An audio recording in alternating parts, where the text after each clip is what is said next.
They already confirmed they reused Assassin's Creed Unity assets for this game, and like I said, we could tell. Yeah, you could tell. And I'm like, it'd be really dope if this game was an Abstergo simulation. Like that shit would be fire. They're training Abstergo assassins or whatever. Push it into the universe, and like, don't be afraid to literally do cross collaborations, like as much as you can, just like Fortnite.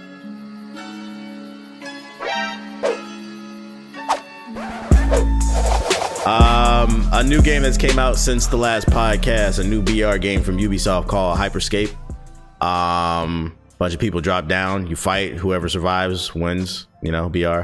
But what makes this different is they reused assets from Assassin's Creed Unity. Let me stop. So it's a first-person shooter. It's got a lot of mobility. There's a bunch of different weapons, and the way you upgrade them is once you find one weapon, you find the same weapon and you fuse them together. That's pretty cool. They have different abilities, like you can jump really high as well. You can transform into a defensive ball and jump high. You could teleport. You could build a wall. A lot of different cool stuff. Interesting take on the BR. It's in alpha technical right now. It's not even a beta. I think they're gonna have an open beta later. How you feeling about this one, Ethos? I really like it. I feel like it's a little rough around the edges. Sometimes, like every BR, can get very frustrating. But overall, like out of all the BR games I've played, this is the one most in tune of what I want. I like to play for like a BR game. So I really like it. It's probably my favorite. Followed up by like Apex Legends. So yeah. I really like it. For full transparency's sake, Ubisoft did allow me. I'm like a founder for the game, so Ubisoft did allow me to play the game JG2, play the game a little bit early, so we kind of knew about the game and played it a week before everyone even knew it existed. So I think like just overall, it was very surprising. Me and JG first thought when we saw the presentation that we were kind of like shaky about the game, but then when we actually started playing it, we were like, wow, holy, like this is way different than what we were expecting. So it's a pleasant surprise, to say the least. Have you seen the Hyperscape, True Fernie? I played it. I've been obsessed with the game for like the past few days. Talk about it. I love it. I think it definitely differentiates itself from the other battle royale games with the abilities. A lot of people hate on the viewer events. I think that's what they're called. Apparently, I didn't know that actual viewers decide on that. Like it's based up to like a polling system. Yeah, so for clarification for the listeners, like the streamer that's playing it, they can install an extension into their Twitch stream, and then the viewers in the chat can vote on how they affect the game, similar to the Darwin effect. So basically people can vote to add like anti-gravity or unlimited ammo, stuff like that, just to make the spice it up for the viewers. But go ahead. Yeah, it's super hectic, I will say at the beginning. But I think once you get familiar with the game, it's very fun. Like you start to really know where people are coming from, who's shooting at you. It doesn't feel as hectic after like a couple of hours playing. What about you, Jay? Yeah, I mean, I'm pleasantly surprised with how much I do like the game. Apex will still like be in rotation. That's gonna be my favorite BR, but I think that Hyperscape, at least for our crew, is probably going to be in rotation for a while. As far as like just something else that we can play. I like the fast paced abilities of it, like just the fact that like you really got to put your Twitch skills to the test. More like an arena shooter, just in BR form. All the abilities are cool. I like all the weapons, but I mean, me and Ethos already knew what were going to be the meta weapons, and yeah, everybody's showing out. So, obviously, there are some weapons and abilities or hacks that need nerfs like immediately, and they've been talked about. Like, I'm just looking at the Discord right now, and a lot of people have been talking about them because there are always going to be those people that find the cheese and they're going to exploit it. So. I think that's one of the more frustrating things. Just what people found in the game, what's the strongest things, what works and what doesn't, and when they end up exploiting it, then it doesn't end up being the most fun experience. But besides that stuff, once they fine tune all of that and nerf some things that need to be nerfed and switch some things around, I think that it'll end up being a better game. But I don't know. Everybody keep talking about like, will this game last? And again, I don't know. I don't have the answers. But if they can provide a good amount of actual content, whether in the battle pass or otherwise, then I think that they'll have a good shot. Especially for it coming out of nowhere, because I had no idea that they were making a BR game until I was approached about it. So I think it's cool.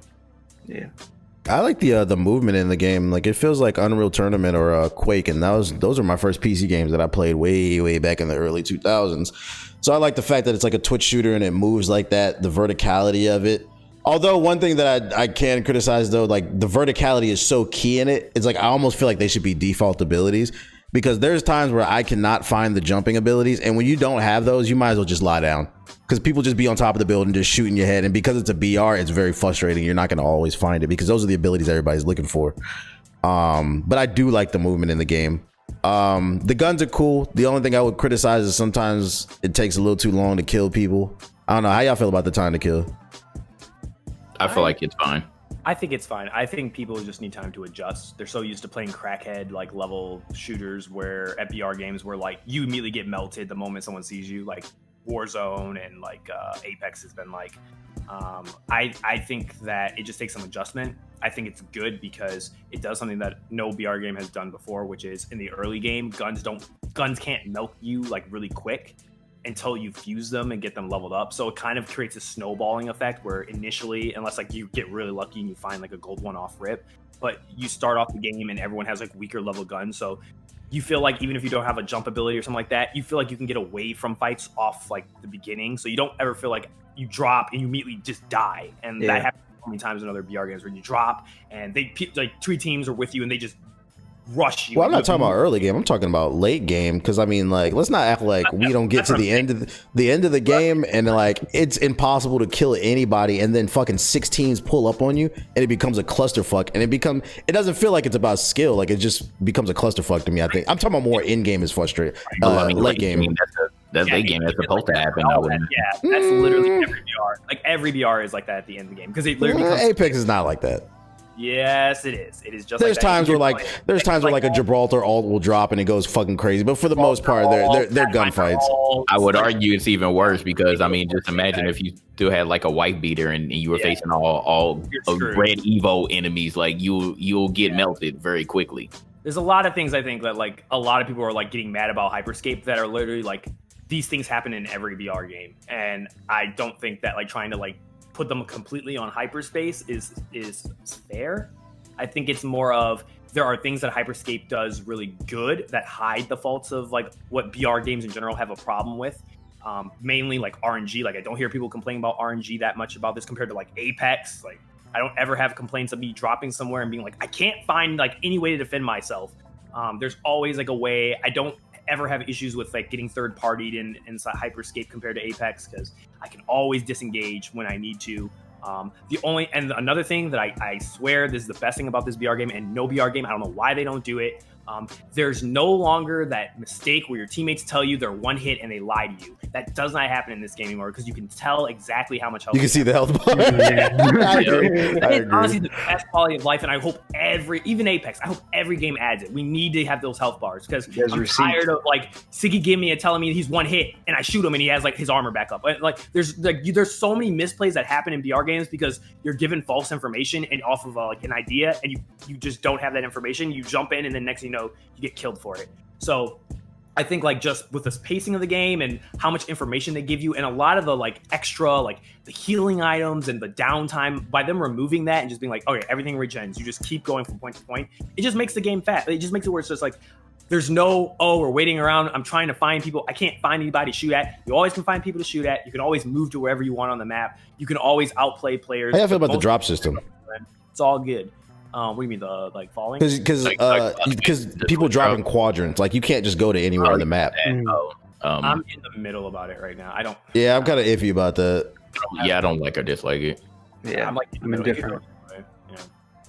So just to explain so the viewers understand, what makes this different when you drop down, like everybody drops down in different quadrants. There's like 5 teams that drop in one quadrant. There's like another 5 in another quadrant. So basically, if you try to go to the other side of the map, it's a guarantee that there's going to be a bunch of teams on the ground. So it almost kind of forces you to land in certain areas.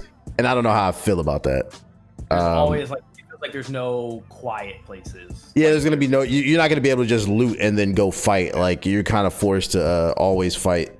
And I feel like this is on purpose. Like I feel like a lot of, and JG and me both noted this. It's like it feels like a lot of the design decisions they made in this game was to make it where it's like you're always like you're running around like Octane 24/7. Yep. Like you're constantly cracked. You're always like hitting the speed. Like there's no downtime in this game. There's no like, and that was a weird thing because a lot of the other VR games, a lot of streamers like them because there's that downtime period where you can look at your chat, you communicate. But in this game, like you can't.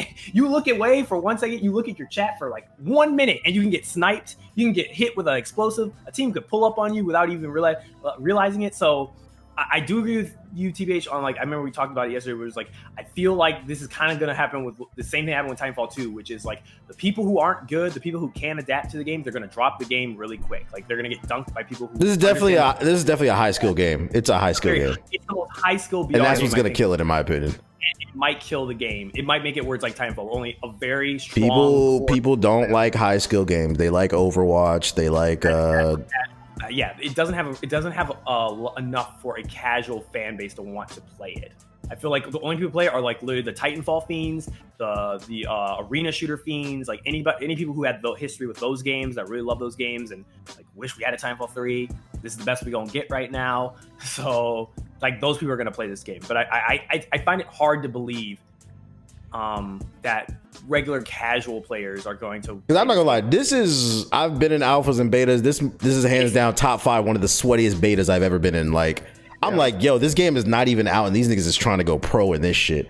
And it's like we were doing all right, we were able to compete, but like I'm sitting here thinking, I'm like, I don't know if the average person wants to play this. But I'm maybe sure because Apex hasn't had crossplay, but they're gonna have crossplay the moment console version comes out. So like this makes me feel that like okay, maybe this game will sustain itself because of the crossplay, because of all the platforms will be connected. And the fact that like, it's gonna be free to play, right? Too. Yeah, it'll be completely free. Yeah, it'll have a nice boost just from being free to play. Yeah. I feel like being free to play and being crossplay, like I feel like I wouldn't go as far for any. I wouldn't say it's fair to say that, oh, this game's gonna die. I don't feel like this game's gonna die at all. I'm not saying that. I'm saying if it does, saying, like, with other people. Yeah, I'm saying that like it might go through an Apex pattern where like people are going to play it for right now for this first month because it's new, it's hot, and then after that, really the people left will be the core audience, and then when console players come in, that's going to be that new burst of that second win, and then that's when you'll really be able to figure out like, okay, is there actually something here that can make it last? So, I just hope they redo the voice acting for a lot of these characters because they got my Cuban hermano there talking like I don't know what kind of accent that is. Yeah, like hearing that, bro. I didn't even notice. I'm about to pay attention when we play later. I didn't even notice. Siggy noticed it too. Siggy was saying the stuff he says in Spanish. Like I was like, I didn't know he was Dominican. It was like, yeah, it's a Dominican guy in the game, and because I would keep saying it over and over again. I was like, "Pala to the people," and I was like, it happens so much. It's so irritating after a point. It's like, shut up. I think also what they do with like the battle pass and like long term like events will determine whether or not this game succeeds too. We don't know what the game plan, the roadmap is for this game, so I got to see more. But like the base game is pretty good though. The biggest thing Ubisoft can do, and Ubisoft, because we know some of y'all, watch our podcast. Look, check it out. If you want this game to be fire, please do what we've always said. Make that cinematic universe. Bring skin-wise, bring Rainbow Six Siege characters, bring Ghost Recon, bring my boy Sam Fisher. I'm telling you, you put Sam Fisher in this game as a skin, I'm gonna play it. They already confirmed they reused Assassin's Creed Unity assets for this game, and like I said, like we could tell. Yeah, you could tell. And I'm like, it'd be really dope if this game was an Abstergo simulation. Like that shit would be fire. They're training Abstergo assassins or whatever. Push it into the universe, and like, don't be afraid to literally do cross collaborations, like as much as you can, just like Fortnite. Every single IP you guys own, even those old ones that have a very cult fan base, bring them into the game as a skin. If you can make it where they all have the same hitbox, bring him in the game. Bring Sam Fisher in the game. Bring in the Rainbow Six Siege operators. Bring in like Jade from Beyond Good and Evil. Like bring them all in. And I'm telling you, like that will help you like really like bring people back to the game when their favorite characters are introduced in the game. Just don't bring those stupid rabbits. Nobody likes them. Now, if you've never heard of Hyperscape and you want to play it, I think it's still going to like the 7th, the beta. So you still got a few days. And I mean, this podcast is going to be up today anyway. So make sure to come to one of our streams because there's drops enabled. That's how you get access to the game. That's the only way to play it. You have to watch Twitch streams and make sure you have drops enabled. Ethos and JG have it. I don't, but so go to Ethos or JG stream, and you'll be able to get a key if you just from watching the game. So come through the streams and support.